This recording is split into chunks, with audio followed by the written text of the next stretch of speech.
as you say, not much surprise here. Economists and analysts had forecasted 4.8. It came in just slightly stronger than their forecasts at 4.9%, that this is the real GDP for the year. I'm with the Statistician-general, Mr. Risenga Maluleke, to give us a little bit more insight on this data that has come out. We've all been waiting for these final numbers to see whether this recovery is permanent or a rebound. Real GDP came in slightly less than had been expected, but 4.9 should still be considered quite strong, right? For us as statisticians in official practice, there's nothing like a strong number or a weak number, Kopano. We make all numbers available, but having said so, we can see that quarter on quarter our economy grew by 1.2%. And indeed, when you look at the strong input, it came a lot more from personal services. It's the one that contributed a lot, 0.4 percentage points, while indeed the biggest growth was from agriculture. Agriculture grew by 12.2%, and indeed its contribution together with manufacturing as well as trade, its contribution was sitting at 0.3 percentage points. Having said so, we have seen the annual growth from the year 2020 to the year 2021 sitting at 4.9%. And indeed, when we look at that, everyone should be excited. The Statistician-general never gets excited with any number. But if we look at that, our economy as of the fourth quarter of 2021, it is sitting at 1.126 trillion in terms of real GDP, which is the same from where it was sitting in the third quarter of 2017, meaning that we are not yet out of the woods in terms of the knock of COVID-19.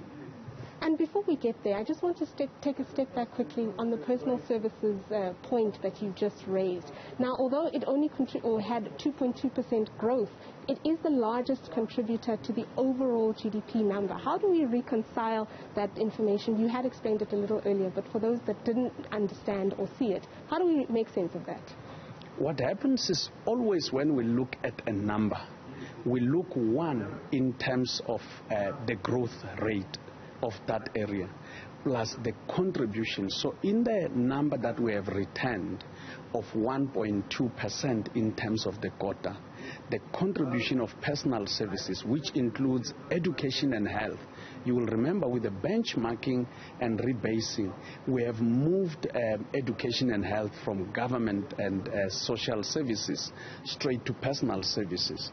And indeed, education and health, particularly spending more on the COVID-19 environment, you can see that it's contributing a lot more. So that is what makes the personal services contributing a lot more stronger, because we are not yet out of the woods in terms of COVID-19, not even from the economy side, but even from the side of the way the economy churns itself.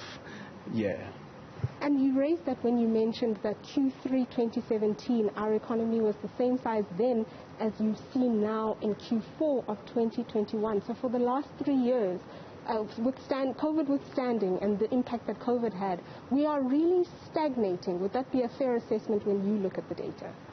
I wouldn't necessarily say so, Kopano. Let us look at where we were. We had actually gone as far as about 1.47 trillion as of the first quarter of 2020, meaning that our economy, our real economy, was steadily rising.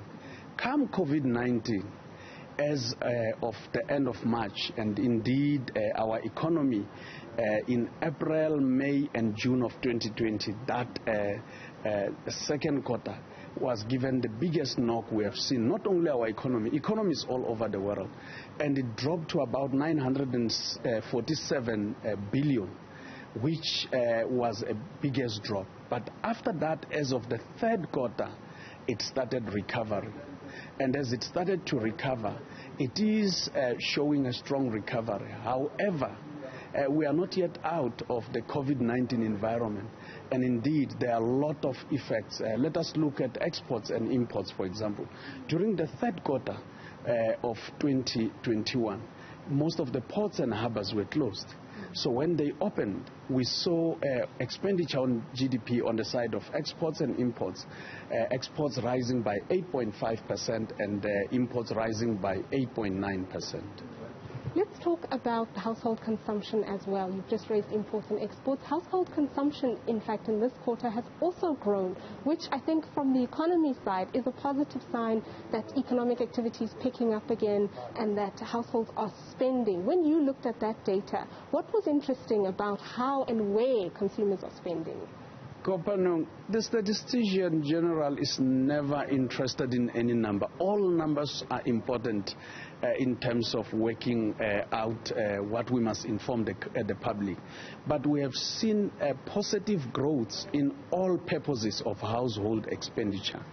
But food and non-alcoholic beverages contributed the most in terms of the household expenditure, whereas restaurants and hotels grew the most, while they didn't contribute the most. SG, I want to ask you perhaps a little bit about this 1.2% that we see in this quarter and comparing it to other quarters. I know that we are soon going to get the quarterly labor force data as well, and we'll see population growth growing. Often it outstrips the economic growth. Do we anticipate a similar scenario when we see the quarterly labor force data? I cannot talk about the quarterly labor force numbers before we release them. So trying to give you a speculation would be like giving you a precise, no matter how much a good friend you are to me, Kopano, I can't divulge numbers until we make them public equally to everyone. But back specifically to the issues is that while the economy has gone back to where we were at levels of 2017, our population has grown. Albeit the effects of COVID-19, we have seen about 90,000 deaths. But in relation to the growth of our economy between 2017 to the year 2021, we have seen a growth by about 3.5 million people. And indeed, what it means is that the per capita GDP is being impacted by this COVID-19 environment. Okay, SG, lastly, not to ask you on speculation, but to ask you about the annual GDP data. When we look at the sectors, we've seen registered positive growth across the board, right? Certainly, if you ask me in terms of the annual growth coming out of the year 2020 to the year 2021, all sectors have grown. The biggest contribution coming from finance and real estate. The only negative that we have seen is in construction, which actually was on static zero contribution to the final number. Having said so, we know that the construction industry has been depressed for quite some time, because both from the economy side as well as from the quarterly labor force survey, we have seen it even shedding jobs. SG Maluleke, thank you so much for your time. Today is the SG Risenga Maluleke, just reminding us that his job is not to be excited about the numbers. All of the numbers matter. We leave the positive and negatives to the economists and analysts that we will speak to throughout the day. But as you heard, annual GDP has grown significantly throughout the last year, which is positive given that 2020 we saw a significant decline in our GDP. But we are seeing positive growth, and hopefully that momentum continues, and I'm sure all of the analysts and economists we speak to today will talk to that point to do.